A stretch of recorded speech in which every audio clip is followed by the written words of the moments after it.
Parce que dans la parole de Dieu, les dénominations, ça n'existe pas. Ce sont les inventions des hommes.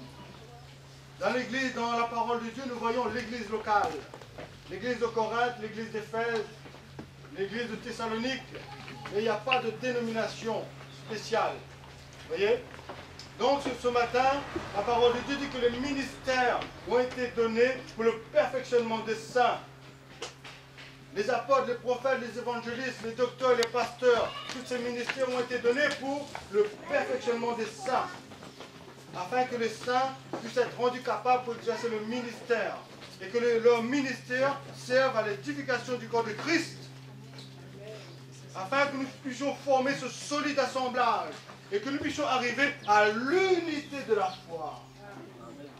Donc, s'il y a des apôtres, des prophètes, des évangélistes, des pasteurs et des docteurs, je dois arriver à ce perfectionnement. Ça fait 20 ans que je vis cela. Depuis 20 ans. Mais je vois que c'est le cafouage. Et pourtant, il y a des apôtres et des prophètes. Vous voyez? Ce que je veux vous dire, frères et sœurs, Dieu est en train de lever une nouvelle génération. Des Josué, des Caleb, qui ne tournent pas en rond dans le désert. Vous voyez? Des hommes et des femmes qui rentrent dans le pays promis et qui prennent possession du pays et qui héritent des promesses de Dieu. Amen, amen. Est-ce que vous êtes de cela? Est-ce que vous voulez répondre présent pour cela? Parce que Dieu cherche des vainqueurs, frères et sœurs. Beaucoup de chrétiens seront déçus quand ils vont arriver devant le Seigneur. Parce que le Seigneur leur dira, je ne vous ai jamais connus. Je ne dis pas qu'ils sont perdus, hein. Vous comprenez? Parce que des fois, on peut dire ces choses-là. Parce que là, quand ils vont passer devant le tribunal, demain matin, moi je suis le juge, mon garçon fait des bêtises. Et quand il arrive devant le tribunal, il n'a pas affaire au père, là, il a affaire au juge. Moi je dis, je ne vous connais pas, jeunes gens. Il dit, ah papa, on ne connaît pas moi? C'est moi ton fils, Néhémie. Je lui dis, non, je ne te connais pas moi. Parce que là, je ne dis pas en tant que père, là, je dis en tant que juge. Et la Bible dit qu'il nous faut tous comparaître devant le tribunal de Christ. Vous voyez? Et donc, certains vont avoir des surprises. Mais le Seigneur est en train de nous préparer afin justement qu'on n'a pas de surprise. Et quand on va arriver devant lui, le Seigneur dira, bon et fidèle serviteur, entre dans la joie de ton Maître. Amen. Tu étais fidèle en peu de choses, je te confierai beaucoup. Parce qu'il y a des récompenses. Amen. Amen. Gloire à Dieu. On va lire un petit... ce matin, je veux parler du royaume des cieux. Je veux continuer, parce que depuis quelque temps, nous sommes en train de parler du royaume de Dieu et du royaume des cieux. Et beaucoup de chrétiens aujourd'hui ne connaissent pas la différence entre le royaume de Dieu et le royaume des cieux. Il y a une différence quand même. Vous voyez? Nous allons lire dans le deuxième épître de Pierre, le chapitre 1er, le verset 12. Nous ne sommes pas là pour juger ni pour condamner ce matin, mais nous sommes là pour la vérité. Amen. Amen. Donc ne prenez pas les choses à la lettre, mais comprenez ce que Dieu veut faire au travers de votre vie. Parce que vous savez, frères et sœurs, il y a beaucoup d'appelés, mais très peu d'élus. Parce que c'est un chemin étroit et resserré. Vous voyez? C'est pas comme ça qu'on rentre dans le royaume des cieux. La vie éternelle, c'est pour tout le monde. C'est le don de Dieu. Dieu a tant aimé le monde qu'il a donné son Fils unique, afin que quiconque croit en lui ne périsse pas, mais qu'il ait la vie éternelle. La vie éternelle, c'est gratuit, c'est un don de Dieu. Et c'est Dieu qui fait toutes choses pour nous. L'apôtre Paul a dit, nous ne sommes pas sauvés par les œuvres, afin que personne ne se glorifie. Et cela ne vient pas de nous, c'est le don de Dieu. Amen. Amen. Mais la récompense, ça c'est autre chose, frères et sœurs. Parce que la parole de Dieu dit qu'il nous a créés pour de bonnes œuvres qu'il a préparées. Après, il faut les œuvres pour entrer dans le royaume des cieux. Vous voyez? Vous comprenez la différence? Pour entrer dans le royaume de Dieu, il faut passer par la nouvelle naissance. Amen. Jésus a dit, si quelqu'un est né de nouveau, il ne peut voir le royaume de Dieu. Il parle du royaume de Dieu, n'est-ce pas? Oui. Mais ensuite, Jésus dira, si votre justice ne soit pas celle des pharisiens, vous n'entrerez pas dans le royaume des cieux. Donc, après il y a une justice. Notre vie chrétienne, on est sauvé, mais après il faut vivre cette vie selon Dieu. Vous voyez? Et quand nous lisons, Dieu cherche des vainqueurs, frères et sœurs, mais les vainqueurs, c'est des gens qui payent le prix, hein. Ça, c'est pas des chrétiens légers, superficiels, hein. Ça, c'était pas des chrétiens. On enlève un tas de païens à un chrétien. Ça, c'est précieux comme l'or. C'est précieux comme l'or. Vous voyez? C'est pour cela, ce matin, je vais parler de certaines choses. Mais vous allez voir, oui, mais parce que il faudra tout abandonner. Renoncer. Rien à voir avec ce monde. N'est-ce pas? Il faut que nous soyons déterminés pour la vérité. Jésus dit, vous connaîtrez la vérité et la vérité vous rendra libre. La vérité. Mais là, beaucoup de chrétiens n'aiment pas connaître la vérité parce que la parole de Dieu dit, le serviteur qui aura connu la volonté de son maître et qui n'a pas fait sera battu d'un grand nombre de coups. Vous voyez, il y a des corrections, hein? Pas que nous va rentrer comme ça, là, alléluia, moi il est sauvé. Mais ta vie sur la terre, qu'est-ce que tu as fait? Tu t'es sauvé, mais après le salut, qu'est-ce que tu as fait? Et c'est par rapport à ça que le Seigneur va y corriger. N'est-ce pas? Donc, le serviteur qui aura connu la volonté de son maître et qui n'a rien préparé sera battu d'un grand nombre de coups.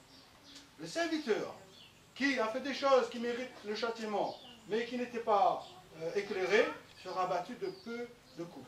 C'est comme ça le Seigneur. C'est-à-dire, on demandera beaucoup à qui on a beaucoup confié, on demandera peu à ceux qu'on a peu donné. Vous voyez? Donc, nous aurons des comptes à rendre. Ah, ça, les hommes n'aiment pas ça. Hein? Fais le rapport, compte rendu, rendez compte. Qu'est-ce que tu as fait? Rends-moi compte. Hein? Frères et sœurs, maintenant, il ne faut plus arrêter au salut là.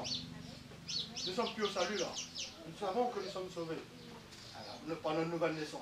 Vous voyez? Maintenant, nous sommes dans une vérité présente. L'apôtre, justement, on va lire cela. Dans 2 Pierre, chapitre 1er, verset 12.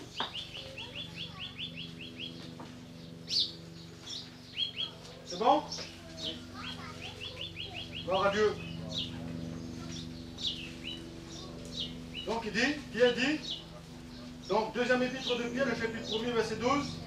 Voilà pourquoi je prendrai soin de vous rappeler ces choses, bien que vous les sachiez et que vous soyez affermis dans la vérité présente. Amen. L'apôtre Pierre, il rappelait aux chrétiens les choses de Dieu. Et ensuite il dit que il parle de la vérité présente. Hein? Que vous soyez affermis dans la vérité présente. Quelle est la vérité présente que Dieu veut que vous soyez affermis dedans? Hein? Parce que vous savez, il y avait la restauration de l'Église avec Martin Luther. En 1520, il y avait... Parce que Martin Luther, c'était un moine catholique. À l'époque, Martin faisait des processions, il montait les marches de la cathédrale à genoux pour son père, parce que son père était décédé, afin que son père reçoive les faveurs de Dieu. Mais un jour, le Saint-Esprit a commencé à travailler dans sa vie, parce que nous savons que à partir quand Constantin le Grand, l'empereur romain, a fait du christianisme la religion de l'État, il y a le paganisme qui sont entrés. Hein? Le paganisme est entré. Il y a eu toutes sortes de doctrines, de cultes, et même les gens ils venaient avec leur divinité païenne, et là ils mélangeaient. C'était un mélange. Et même le baptême par immersion, tout cela a été mis de côté et on le faisait par aspiration. On baptisait même les enfants, les bébés. Parce que voilà, il y avait toutes sortes de mélanges. Hein? Confusion. Et les gens même, il fallait payer pour leur salut. Il fallait payer pour leur salut. Il fallait faire des bonnes œuvres pour mériter le salut. Et donc, à ce moment donné, c'était les ténèbres. C'était vraiment le paganisme. Mais Dieu a commencé à travailler dans la vie de Martin Luther. Et c'est là que Dieu a commencé à le bouleverser quand Dieu dit que le juste vivra par la foi. Et non par les œuvres, c'est par la foi. Et là, le Saint-Esprit a commencé à travailler comme ça en lui. Et c'est là qu'il a commencé à aller en profondeur. Et c'est là qu'il a dit non, il faut arrêter avec tous ces systèmes de commerce. Maintenant, il a prêché la justification par la foi. Et c'est comme ça que Dieu a commencé la restauration des vérités qui étaient enfouies. Vous voyez? Donc, du temps de Martin Luther, la vérité présente, c'était que Dieu était en train de travailler et que Dieu était en train d'emmener la justification par la foi. Vous voyez? Ensuite, il y a eu les anabaptistes. Parce qu'il a dit non seulement il y a le baptême, il y a la croix et la foi, mais après il faut se faire baptiser. C'est pour ça qu'il y a les baptistes qui existent. Il y a on appelle les anabaptistes, les baptistes, parce qu'ils étaient fondés sur la doctrine, le baptême d'eau. C'est comme ça on les appelle. Ensuite, il y a eu John Wesley. Lui, il a mené une vie de sanctifié, parce que c'était à l'époque, nous sommes en 2012, mais imaginez un peu à l'époque de ces hommes-là, comment il n'y avait plus de vérité, comment les empereurs y vivaient, et le système religieux était corrompu. Ben eux, comment ils étaient en train de vivre avec toutes ces divinités païennes dans l'Empire romain. Donc, ensuite, qu'est-ce qu'il a, John Wesley a dit? Non seulement il faut la foi, le baptême, il faut aussi une vie de sanctification. Et c'est comme cela qu'est né le méthodisme. La dénomination méthodiste, ils sont dans ce courant-là. Vous voyez? Donc, à l'époque, c'était des vérités présentes. Ensuite, il y a eu Calvin, hein, il a établi l'église presbytérienne, la doctrine chrétienne. Tout cela, c'était des vérités présentes. Donc, Dieu a restauré. Ensuite, il y a eu en 1908 le baptême du Saint-Esprit. Donc, c'était la vérité présente. Et en 1945, c'était le mouvement charismatique, les dons, l'expression pour Dieu, c'était la vérité présente. Et nous sommes arrivés dans les années 90, où il y avait le ministère apostolique et prophétique, c'était la vérité présente. N'est-ce pas? Et aujourd'hui, nous sommes en 2012. Quelle est la vérité présente? Voyez-vous, frères et sœurs, qu'est-ce que Dieu est en train de faire là actuellement? Qu'est-ce que Dieu veut? Une église glorieuse. Vous voyez? Dieu cherche des vainqueurs. Dieu cherche des vainqueurs. Vous allez lire dans les livres, dans les lettres de l'Apocalypse, que Dieu envoie aux églises. Et chaque fois, à la fin, il dit à celui qui... À chaque fois, il dit cela. Il met l'emphase là-dessus. Toutes les lettres, à la fin, il dit à celui qui vaincra, je le ferai asseoir sur mon trône. À celui qui vaincra, je lui donnerai un nom nouveau. À celui qui vaincra, il pétera les nations avec une verge de fer. À celui qui... Ce n'est pas les vaincus, les vainqueurs, comme dit Poupek. Vous voyez? Les vainqueurs, frères et sœurs, Dieu cherche des vainqueurs. Et c'est avec ces vainqueurs qu'il va accomplir son dessein éternel. Vous voyez? Les vainqueurs, ce sont les prémices qui rentrent en premier dans les choses de Dieu, ensuite la masse. C'est important d'avoir l'intelligence du temps. Jésus dit, vous savez discerner les signes des cieux. Vous savez que quand le temps, les nuages, vous savez qu'il va faire beau et tout, mais vous ne savez pas discerner les signes du temps. Frères et sœurs, regarde ce qui se passe autour de nous. Regarde comment le monde est en train de vivre et qu'est-ce qui est en train de se préparer dans le monde. Parce que c'est des signes pour nous montrer aussi dans quel temps nous sommes et qu'est-ce que Dieu est en train de faire par rapport à son Église, par rapport à son plan éternel. Afin que nous ne soyons pas dans l'ignorance, mais que la parole de Dieu dit que Dieu avertit toujours ses serviteurs. Dieu avertit Abraham, Dieu avertit Noé de ce qu'il allait faire, ce qui allait se passer. Dieu ne veut pas qu'on marche comme ça là dans le flou, dans l'incertitude. Il faut que nous soyons des chrétiens réveillés pour cela. Si on n'est pas réveillé, on est en train de vivre la religion, on est en train de vivre... comment Jésus dit ce sont les violents qui s'en emparent. Frères et sœurs, Dieu veut des vainqueurs et Dieu veut que nous soyons bouillants et violents pour son royaume. Amen.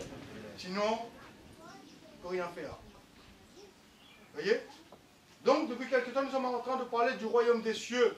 Parce qu'avec le royaume des cieux est liée la récompense. Parce qu'il y a des récompenses. Il ne faut pas qu'on bâtisse notre vie n'importe comment. Il ne faut pas que notre vie chrétienne, on vit notre vie chrétienne en farfelu, dans l'insouciance. Sinon des vierges folles qui ne se préparent pas. Et je vous rappelle que les vierges folles avaient de l'huile dans leur lampe. Mais ce n'était pas suffisant. Dieu veut non seulement que tu as de l'huile dans ta lampe, mais que tu as des réserves. Amen. Parce que tu ne pourras pas tenir le coup quand arrivera certaines circonstances. C'est plus seulement d'avoir de l'huile, il faut avoir des réserves. Amen. Amen. Des vainqueurs. Des hommes qui se tiennent sur cette terre pour Dieu. Des hommes qui se tiennent pour la gloire de Dieu. Des hommes qui veulent vivre Dieu. Christ est